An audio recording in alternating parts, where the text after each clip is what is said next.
Hi, beloved. Andy Murphy, your rock and roll shaman. Coming to you today with a message that was so insistent that Spirit told me I needed to pull over by the side of the road and do a recording. I said no, but I tried to get here as quickly as I could.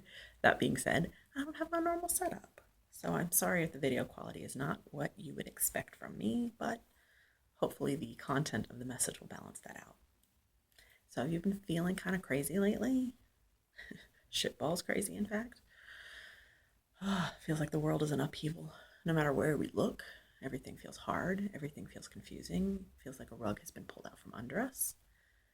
And I'm here to remind you that you're not alone in this, and instead to maybe offer some perspectives from the guides who I work with. Mainly today we'll be talking to Thoth and Osiris and Odin. So we have some heavy hitters who are coming in vast majority to help us. So let's talk about what is going on a little bit. We're just coming out of Beltane 2015. Beltane is the opposite side of Halloween. Halloween, as you may know, the veils are very thin. It's very easy for spirit, for angels, for loved ones on the other side to communicate to us on Halloween. Hence, it's so much fun. Well, Beltane is just the same. The opposite side of the calendar, opposite time of the year, but it's just the same. That portal, that veil between the worlds, very thin. So coming into Beltane 2015, we had the tragedies in Nepal. And while we look at this as tragedy, we can also see it as a mass ascension of our gods, bringing them home. But with that being said, we also want a little more perspective than just that, because these things do happen. So Tibet has been the center of masculine power for 13,000 years. In 2012, that shifted, and all of a sudden the feminine is coming into power. That shift is down in Maya, down in Mexico, and as you may recall, in 2012, there was a group of shamans traveling with the crystal skulls who were going strategically from sacred site to sacred site to help harness in this shift of power. Well, we just saw it happen, didn't we? And a lot of the trouble that we're seeing in the world is really a little bit of a masculine revolt. And not just men versus women, not just feminism and the rise of equality. I think that all of that is a natural consequence of this, but I don't want it to get so political, and instead I really want to hold you in, we've got masculine and feminine aspects of self. We've got the god and the goddess within. So all of these aspects that we would see as primarily masculine, being anger, aggression, outspokenness, forthrighteousness, masculine qualities. We're all being triggered in those right now.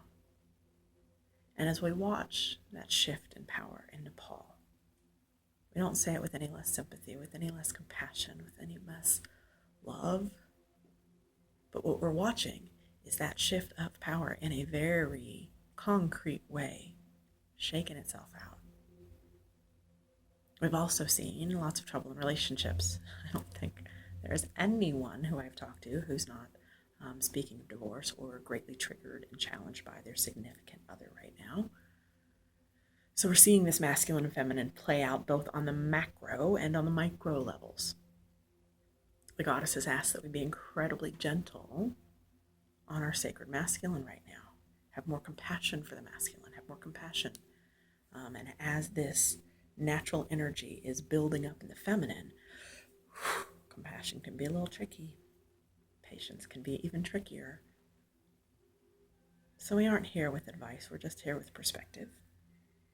And what I recognized as I was going through my own crazy, as I was going through my own, I don't know that even dark night of the soul is right. It was even darker than that. It was even bleaker than that. And as we're coming through that, I've had all of the support from the sacred masculine. I've had Osiris, who has come in for the first time ever. I've had Odin, who is showing up in really clear ways. I've had Thoth, who's channeling in messages.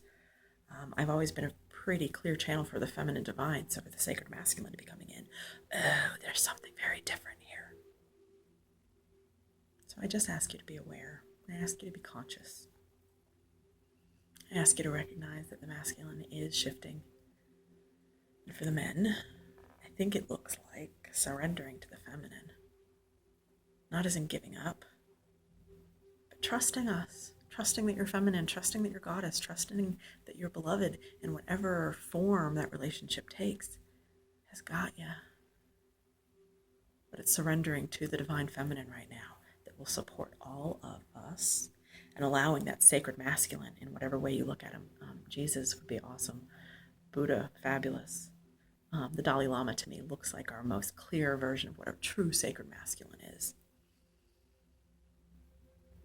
And that masculine is having to yield to the feminine in a way that we haven't on this planet in 13,000 freaking years.